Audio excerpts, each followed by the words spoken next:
Patuloy pa rin na minomonitor ang isang low pressure area na nasa loob ng ating Philippine Area of Responsibility sa may Itbayat, Batanes.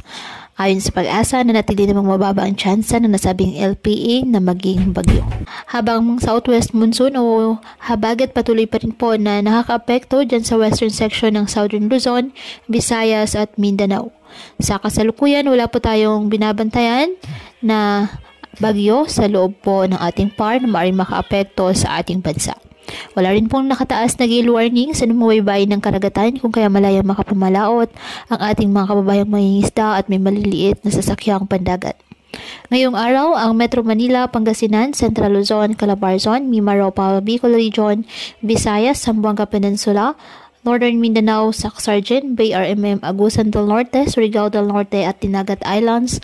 Asahan na maulap na halangitan na may kalat-kalat na pag-ulan at thunderstorms dahil sa habagat. At ang nalalabing bahagi ng bansa, bagyang maulap hanggang sa maulap na halangitan with isolated rain showers or thunderstorms dahil pa rin po sa habagat at localized thunderstorms. Kaya pinapayuhan ng ating mga kababayan na may maingat at maging alerto po sa mga posibleng pagbaha at pag-uho ng lupa at ugaliin na magdala palagi ng payong o kahit anumang panangga sa ulan sa tuwing lalabas ng ating mga tahanan.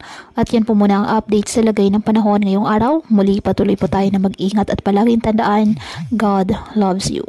Stay safe and God bless.